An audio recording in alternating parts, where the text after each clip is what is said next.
Halo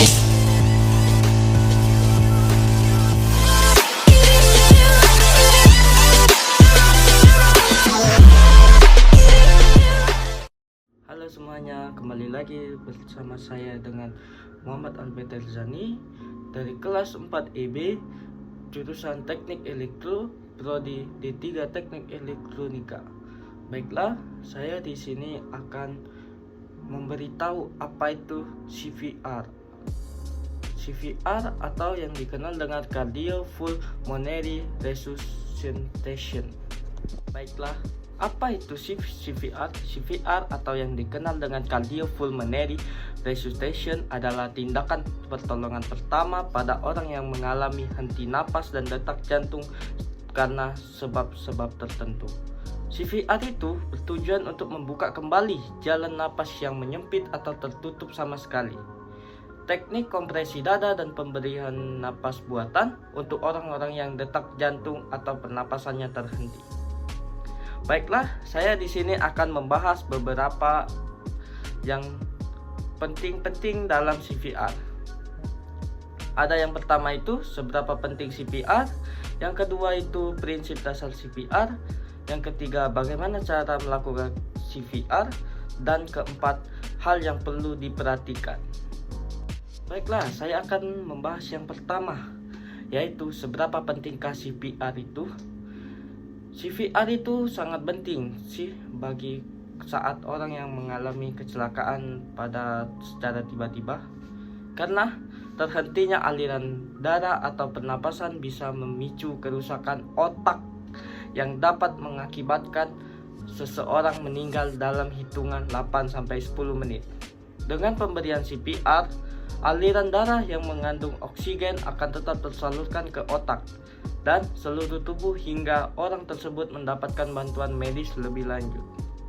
Yang pertama itu bisa kita ketahui lokasi korban, kedua itu kondisi korban bagaimana, yang ketiga itu tanda vitalnya seperti jantung, yang keempat itu amankan korban, dan yang kelima itu instansi terkait. Baiklah, saya akan menjelaskan prinsip dasar CPR. Dalam pelaksanaan, tentu saja CPR memiliki beberapa prinsip dasar sebagai berikut.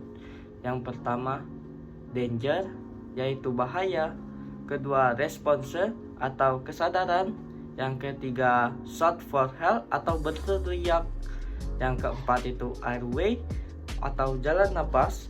Yang kelima, breathing atau pernapasan.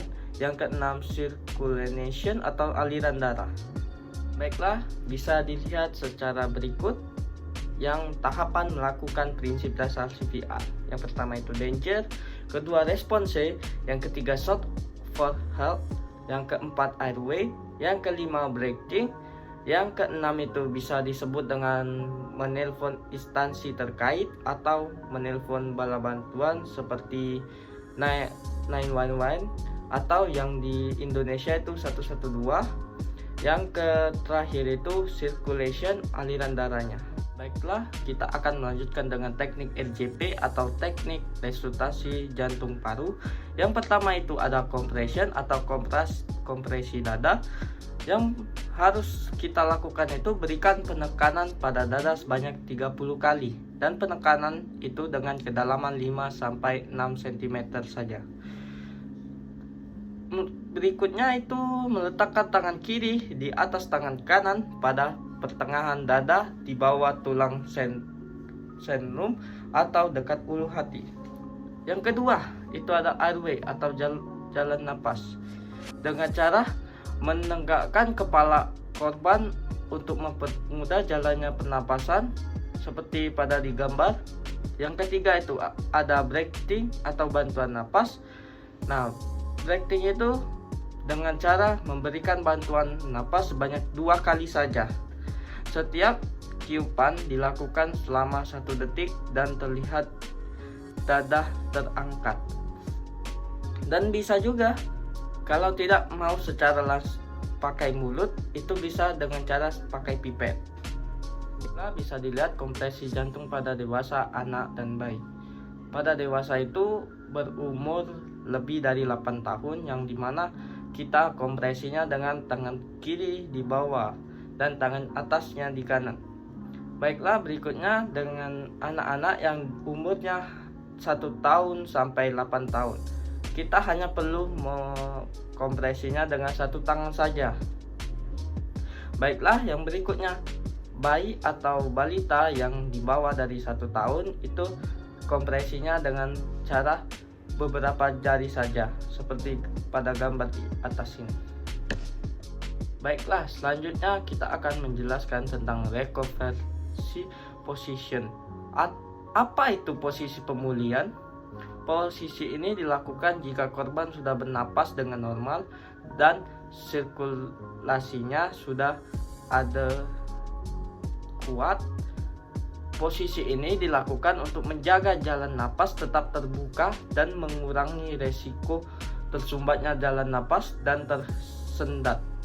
Korban dimiringkan dengan meletakkan tangan di bawah kepala korban. Kapan sih CPR atau RGP itu dihentikan? Tindakan CPR atau RGP harus dihentikan oleh penolong apabila telah memenuhi beberapa persyaratan berikut. Yang pertama itu bisa dilihat dengan RGP itu berhasil. Yang kedua, adanya tanda kematian. Yang ketiga, petugas medis datang.